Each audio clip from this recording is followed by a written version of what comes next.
Hello student, आज के इस लेक्चर में आपका स्वागत है। आज के इस लेक्चर में हम डिस्कशन करेंगे सब्सीक्वेंसेस के बारे में। क्या होता है सब्सीक्वेंसेस और इसका क्या यूज है, इसके बारे में हम इस लेक्चर में जानने वाले हैं। स्टूडेंट, हमने सेट के बारे में पढ़ा है, ठीक है। हम सेट के बारे में पढ़ा है। सेट में क्या होता था कि सेट और उसके साथ साथ सबसेट, यानी कि सेट से ही जो निकलता था उसका जो उपखंड, जैसे सेट में तीन, जैसे सेट में हमको दिया होता है। और अगर मैं कहूँ इसका सबसेट निकालिए, तो इसका जो सबसेट, मान लीजिए हमने इसका जो एक हमने ले लिया यहाँ पे नाम P, जो कि इसका सबसेट है, वो बोल दिया, ठीक है। तो ये जो P निकला है, इसमें जो हमने क्रम ले, ठीक है ना, लिख सकते हो।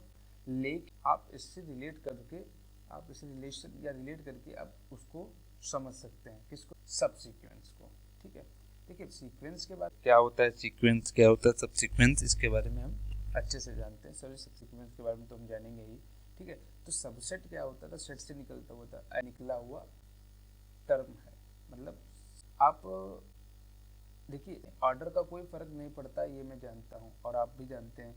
और लेकिन सब सीक्वेंस में ऑर्डर का फर्क पड़ता है। जैसे हमने कोई सीक्वेंस ले लिया UN, हमने सीक्वेंस ले लिया UN, एक हमने कोई सीक्वेंस ले लिया, वो सीक्वेंस हमारा कुछ इस प्रकार है, जैसे 8 है, 16 है, 24 है, और उसके बाद आपका 20, उसका, या आप समझ लीजिए उसका सब सीक्वेंस कैसे होगा।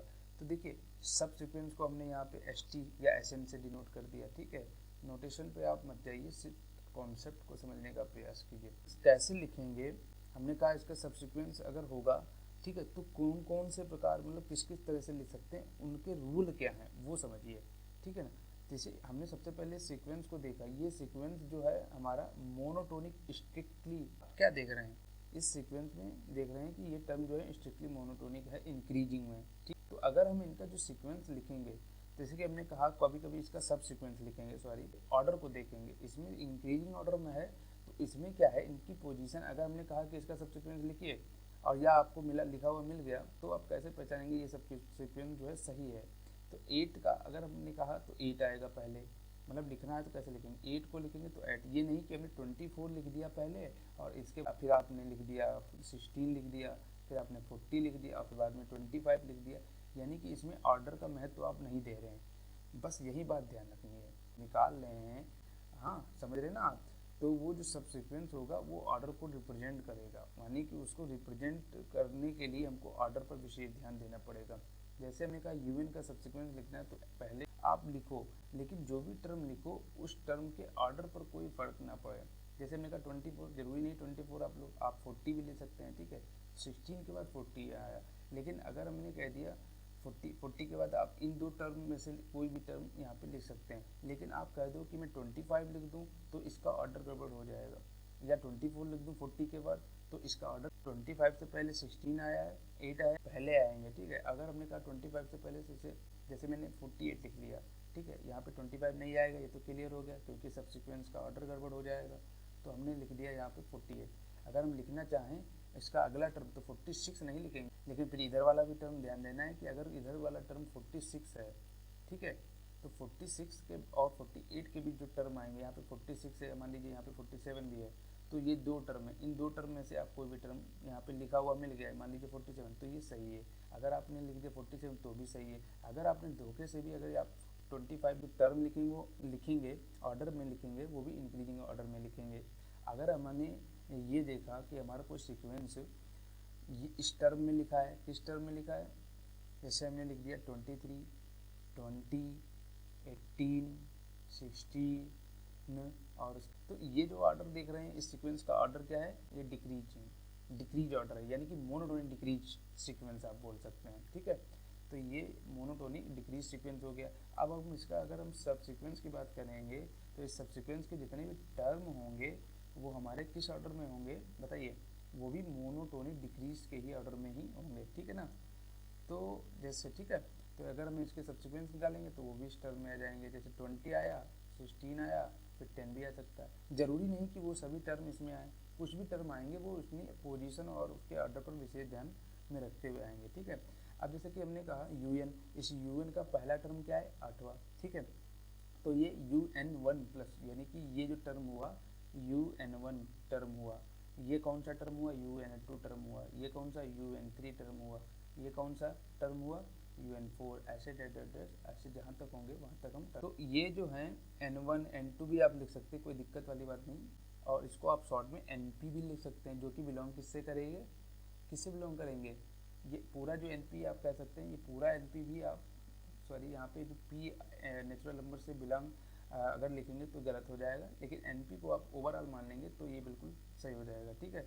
तो NP जो हमारा होगा वो क्या हो जाएगा, नेचुरल नंबर कहा जाएगा, क्योंकि इनकी पोजीशन को व्यक्त कर रहा है कि कौन सा टर्म है, ठीक है। ऐसे डिक्रीजिंग वाला भी होगा, ठीक है, उसमें भी N1 वा टर्म जो होगा, N2 जो UN2 UN3 ये भी टर्म होगा। तो ये जो जैसे हमने इसके जो टर्म लिखे थे, ये वो कौन कौन से टर्म थे, UN1, इसका जो सब्सिक्वेंस निकला UN2, और इसका सब्सिक्वेंस UN3, और इसका सब्सिक्वेंस जो यहाँ पे था ये कौन सा टर्म था, सॉरी ये जो टर्म था पहला, ये दूसरा, ये 40 वाला टर्म था आई थिंक 5, तो यहाँ पे UN5 यानी कि ये 5वां टर्म था इसका, ठीक है ना। और 48 हमारा छठा, 7वां, 8वां, ये हमारा 8 यानी कि और आपको सब्सिक्वेंस मिल जाएगा। आपको फॉर्मल डेफिनेशन की बात कर बताता हूँ कि इसकी डेफिनेशन क्या होती है। जनरल आपने कॉन्सेप्ट समझ लिया है कि सीक्वेंस में अगर हम सब्सिक्वेंस फाइंड कर रहे हैं तो उनके ऑर्डर पर विशेष ध्यान देना चाहिए। अब देखिए वो जो सीक्वेंस है वो कोई तरीके से हो सकता है, मोनोटोनिक स्ट्रिक्टली भी हो सकता है, मोनोटोनिक डिक्रीजिंग भी हो सकता है, ठीक है। जैसे हमने कहा कि ये सीक्वेंस हमको दिया है तो ये जो आएगा वो भी डिक्रीज ऑर्डर में आएगा, जरूरी नहीं उस सब सीक्वेंस में उस इस वाले जो UN है, इस वाले जो डिक्रीज मतलब टर्म है, वो जरूरी नहीं सब सीक्वेंस में जो भी आएगा वो अपनी पोजीशन को ध्यान में रखते हुए आएगा, ठीक है, मतलब ठीक है। तो इसका जो डेफिनेशन होगा वो कुछ इस तरह होगा। इफ़ UN हमारा मैं सब सीक्वेंस की डेफिनेशन पे बात करने जा रहा हूँ, ठीक है। तो सब सीक्वेंस की डेफिनेशन कुछ इस प्रकार होगी। इफ़ UN हमारा एक कोई सीक्वेंस है, बी अ सीक्वेंस, ठीक है, sequence sorry then a sequence, sorry अभी आप देन सीक्वेंस ही समझिए क्योंकि मैं आगे TN को सब सीक्वेंस मान लेंगे, ठीक है। If UN be a sequence then a sequence TN, तो हमारा जो सीक्वेंस होगा TN of U is said to be subsequence of is said to be of UN, यानी कि वो जब यानी कि यदि TN, देखिए अब ध्यान से समझिए, TN व टर्म है, हमने आपको बताया टर्म क्या होता है, UN2 टर्म, UN3 टर्म, ठीक है, 5, और ऐसे आपका जितने टर्म होंगे चलता रहेगा। बाउंड सीक्वेंस होगा तो आपकी लिमिट तक जाएगा ही, ठीक है ना। तो ऐसे आपका चलता रहेगा। U उसके आगे भी हो सकते हैं, उसके आगे भी टर्म होते हैं। तो हमारा हो गया क्या, TN सब्सिक्वेंस हो गया। तो यहाँ पे N1 N2 N3 क्या हो जाएंगे, N1 N2 N3 5 डैश, ये सब क्या हैं, बिलोंग करेंगे नेचुरल, इसको आप क्या शॉर्ट में लिख सकते हैं, NP लिख सकते हैं, जो कि बिलोंग करेगा नेचुरल नंबर से, ये मैं आपको बता चुका हूँ, ठीक है ना। हम अगर हमारा सीक्वेंस मोनोटोनिक इंक्रीज है तो पहला वाला छोटा होगा यानी कि लेस देन होगा N2 से, और सेकेंड वाला 3 से। अगर वो डिक्रीज है, ठीक है, तो उल्टा साइन हो जाएगा, यानी कि N1 greater than N2, N2 greater than N3। और टाइप में आप लिख लीजिए कि कोई भी सीक्वेंस का जो सब सीक्वेंस होता है, ठीक है ना, वो एक खुद में एक सीक्वेंस होता है, समझ रहे हैं। यानी कोई भी जो सीक्वेंस होता है, एवरी सीक्वेंस, कोई भी सीक्वेंस, यानी कि जितने भी हमारे सीक्वेंस होंगे, कोई भी सीक्वेंस हो, monotony increase decrease no matter, लेकिन नाम नहीं यहाँ पे आपको बताएंगे, लेकिन ये तो पता है कि आपको कि कोई भी सीक्वेंस होता है खुद में एक सबसेट होता है, मतलब कोई भी जो सेट सब सीक्वेंस होते हैं, बस यहाँ पे नेम, उसमें सेट में हम नेम।